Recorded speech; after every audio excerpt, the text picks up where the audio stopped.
PSC సభ్యుడిగా 11 మంది ఉన్నటువంటి వైఎస్ఆర్ కాంగ్రెస్ పార్టీకి సంబంధించినటువంటి సభ్యులకి ఇవ్వకూడదు అని మీరు అనుకున్నట్లయితే నామినేషన్ ప్రక్రియని ఎందుకు మీరు తీసుకొచ్చారు? ఎందుకు మమ్మల్ని 1 గంట లోపల నిన్నటి రోజున వచ్చేసి దరఖాస్తులు ఇవ్వవలసిందిగా ఎందుకు మీరు పిలిపించారు? వచ్చిన తర్వాత మమ్మల్ని అక్కడ కూర్చొని పెట్టి దాదాపుగా 3 గంటలు మమ్మల్ని అక్కడ వెయిట్ చేయించేలాగా మేము ఇచ్చేటటువంటి నామినేషన్ పత్రాలను స్వీకరించడానికి కూడా ఒక వ్యక్తిని కూడా అక్కడ పెట్టకుండా మమ్మల్ని అవహేళన చేస్తూ అవమానపరుస్తూ సెక్రటరీ గారిని పక్కన కూర్చోబెట్టుకొని ప్రభుత్వంలో ఉన్నటువంటి పెద్దలు ప్రజాస్వామ్యంలో ఏమి మీరు చెప్పదలుచుకుంటున్నారు? ఈ వ్యవస్థను ఏ విధంగా దుర్వినియోగం చేయాలనుకుంటున్నారు అనేది స్పష్టంగా మీ చేతల ద్వారా మీరు చెబుతున్నట్టుగా కనపడుతూ ఉంది. అనేక అంశాల విషయంలో ఈ జరిగినటువంటి 6 నెలల కాలంలోనే అనేక అంశాల విషయంలో పెద్ద ఎత్తున అపఖ్యాతిని మూటగట్టుకున్నటువంటి ఈ ప్రభుత్వం వారు చేసేటటువంటి తప్పుల్ని ప్రశ్నించకుండా, వారు చేసేటటువంటి ఈ దుర్వినియోగాన్ని బయటకు రానివ్వకుండా కేవలం తన వ్యక్తులనే ఉంచుకొని వారి ద్వారా ఈ యొక్క ఆర్థిక వ్యవస్థని కొల్లగొట్టే ప్రయత్నం కాదా అని మేము అడుగుతున్నాం. మీరు నిజంగా ఎందుకు ప్రతిపక్షం యొక్క గొంతు నొక్కేయాలని అనుకుంటున్నారు? 2 మంది సభ్యులు ఉన్నటువంటి ఎన్డీఏ కూటమి ఆ రోజు ప్రతిపక్షంలో ఉండి కూడా చైర్మన్ పదవిని దక్కించుకోగలిగితే 11 మంది సభ్యులు ఉన్నటువంటి వైఎస్ఆర్ కాంగ్రెస్ పార్టీకి ఎందుకు ఇవ్వకూడదు?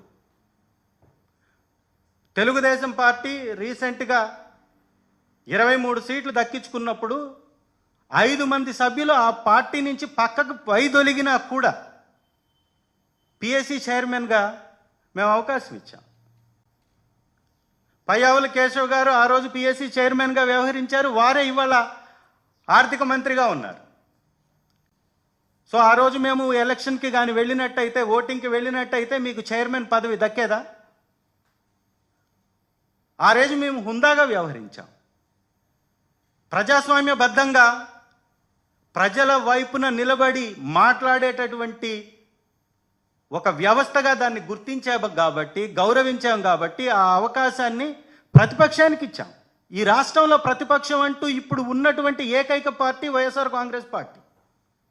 చాలా స్పష్టంగా 1950 జనవరి 26వ తారీఖున తీసుకున్నటువంటి ఆ నిర్ణయం, ఆర్థిక మంత్రిగా ఉన్నటువంటి వ్యక్తి ఆ యొక్క శాఖని నిర్వహించకూడదు అనడంలో ఉద్దేశమే ప్రభుత్వంలో ఉన్నటువంటి వ్యక్తులు ఆ యొక్క శాఖని నిర్వహించకూడదు అనేటటువంటి అర్థం.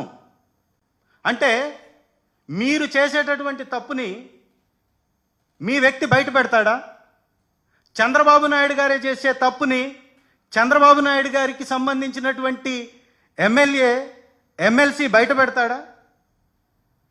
జనసేన పార్టీ అధ్యక్షుడు పవన్ కళ్యాణ్ గారు చేసేటటువంటి తప్పుని జనసేన పార్టీకి సంబంధించిన ఎమ్మెల్యే ఎమ్మెల్సీ బయట పెడతాడా? అంటే బయట పెట్టకూడదు అని మీరు అనుకుంటున్నారు కాబట్టే ఈ వ్యవహారానికి పూనుకున్నారా? సో ఇదంతా కూడా కావాలని చేసినటువంటి ఒక దుర్మార్గపు క్రీడ అనేది మాత్రం స్పష్టంగా అర్థమవుతుంది. ఎందుకు మీకు చైర్మన్గా వేసినటువంటి పెద్దిరెడ్డి గారిని చూస్తే అంత భయం? లేస్తే చంద్రబాబు నాయుడు గారు, కూటమి నాయకులు అందరూ అంటారు జగన్ గారు భయపడి అసెంబ్లీకి రావట్లేదు అంటారు.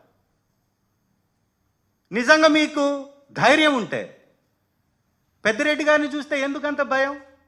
వారు చైర్మన్గా వేస్తే వారిని రాకుండా అడ్డుకోవాలని ఎందుకు ఇన్ని కుతంత్రాలు? ఎందుకు పియూసీ మెంబర్గా వేసినటువంటి చంద్రశేఖర్ మీద కేసులు పెట్టారు?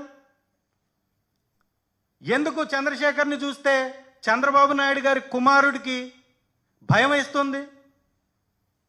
ఎందుకు ఇన్ని కేసులు పెడుతున్నారు? 3 కమిటీలకు సంబంధించినటువంటి సభ్యులలో ఒక్క సభ్యుడిని కూడా ప్రతిపక్షం నుంచి ఎన్నుకోకుండా మీ అధికార కూటమిలోని సభ్యులనే ఎన్నుకున్నారు అంటే స్పష్టంగా ఈ కూటమి ఆర్థిక ఖజానాని కొట్టేయడానికి అనేటటువంటి అనుమానం ప్రతి ఒక్క పౌరుడికి కలుగుతుంది. పర్యవేక్షించాల్సినటువంటి వ్యవస్థని నిర్వీర్యం చేయడం ద్వారా మీ యొక్క తప్పుల్ని ఎండగట్టేటటువంటి అవకాశం లేకుండా చేస్తున్నారు. నిజంగా చాలా దేశాలు కూడా ఈరోజు కూడా కెనడా, ఆస్ట్రేలియా, యూకే, అంతెందుకు